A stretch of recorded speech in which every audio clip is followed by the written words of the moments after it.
Hi viewers, welcome to my channel. ఈరోజు నేను మీకు కర్ణాటక స్టైల్ దోసకాయ సాంబార్ చూపిస్తున్నానండి. మనకి దోసకాయ ఉంటుంది కదా ఎల్లోది, అదండి చాలా టేస్టీగా ఉంటుంది. అండ్ ఆనియన్ గార్లిక్ లేకుండా అండి ఈ రెసిపీ మనం చేసుకోవచ్చు.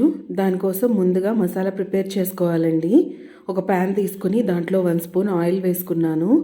దీంట్లోనే ఒక 2 స్పూన్స్ మినపప్పు వేసుకున్నానండి.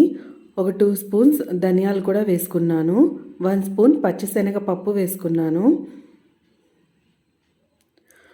1 స్పూన్ జీలకర్ర, ఎండుమిర్చి వేసుకున్నానండి. ఒక 7 అలా వేసుకున్నాను.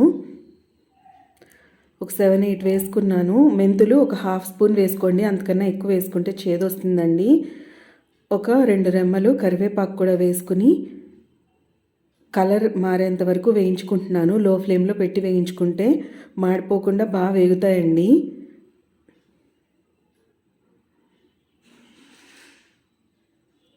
వేయించుకుని చల్లార్చుకోవాలండి. వీటిని చూసారు కదా, కలర్ చేంజ్ అయ్యి చక్కగా వేగాయి. వీటిని చల్లార్చుకోవాలండి పక్కన పెట్టుకుని. ఈలోపు దోసకాయల్ని ఇలా కట్ చేసుకున్నానండి. నేను కొంచెం పెద్ద పీసెస్గానే కట్ చేసుకున్నాను. కర్ణాటక సైడ్ అయితే తొక్క తీరండి, పైన ఉండేది. నేనైతే తీసేసాను. ఇవన్నీ మునిగేంత వరకు వాటర్ వేసుకోవాలండి. ఈ ముక్కలంతా మునిగేంత వరకు. నేను ఇక్కడ 2 దోసకాయలు తీసుకున్నానండి. ఆ క్వాంటిటీ ప్రకారమే నేను అన్నీ చేస్తున్నాను, మసాలా కానీ అది ప్రిపరేషను.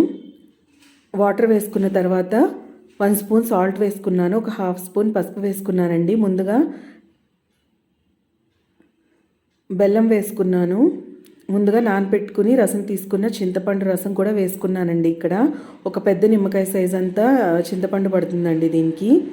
2 దోసకాయల క్వాంటిటీ కదా, అందుకని ఇది మూత పెట్టేసి ఉడికించుకుంటున్నానండి. దోసకాయ ముక్కలు ఉడికిపోవాలి. ఈలోపు మనం మసాలా ప్రిపేర్ చేసుకోవాలండి. దానికోసం ముందుగా పచ్చి కొబ్బరిని ఇలా గ్రైండ్ చేసుకున్నాను. అది గ్రైండ్ అయిన తర్వాత ముందుగా ప్రిపేర్ చేసుకున్నాం కదండి, ఇది కూడా వేసేసుకుని కొంచెం వాటర్ వేసుకుని గ్రైండ్ చేసుకున్నానండి పేస్ట్ లాగా. దోసకాయలు ఉడికిపోయాయండి. బాగా ఉడికిన తర్వాత ఈ పేస్ట్ ఉంది కదండి, ఇది వేసేసుకున్నాను. దాంట్లోనే కొంచెం వాటర్ కూడా వేసుకున్నానండి. ఇక్కడ వాటర్ మీకు ఎంత కావాలో అంత వేసుకోండి. తర్వాత 1 కప్ ఉడికించిన కందిపప్పు వేసుకున్నానండి. మొత్తం బాగా కలిపేసుకుంటున్నాను. అది మొత్తం కలిసేలాగా మీకు వాటర్ ఎంత కావాలో ఇక్కడే అడ్జస్ట్ చేసుకోవాలండి.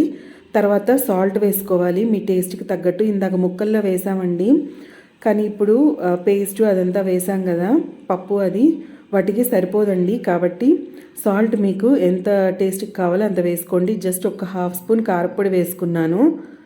నేను ఇక్కడ మీకు ఎండుమిర్చి కారం సరిపోయింది అనుకుంటే వేసుకోవాల్సిన అవసరం లేదండి. నాకు ఇక్కడ సరిపోలేదనిపించింది, అందుకని ఒక 1/2 స్పూన్ కన్నా తక్కువే వేసుకున్నాను. ఒక 10 మినిట్స్ చక్కగా మరిగించాలండి.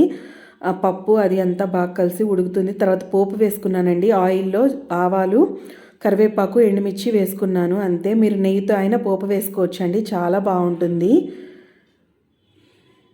ఫైనల్గా కొత్తిమీర వేసేసుకున్నానండి. ఒక 2 మినిట్స్ ఉడికించుకుంటే మన దోసకాయ సాంబార్ కర్ణాటక స్టైల్ రెడీ అయిపోయిందండి. చాలా చాలా టేస్టీగా ఉంటుంది. రైస్లోకి కానీ ఇడ్లీలోకి కూడా. తప్పకుండా ఒకసారి ట్రై చేసి చూడండి, మీకు ఈ రెసిపీ నచ్చుతుంది. మీకు ఈ వీడియో నచ్చితే లైక్, షేర్, కమెంట్. నా ఛానల్ని సబ్స్క్రైబ్ చేసుకోండి. Thanks for watching.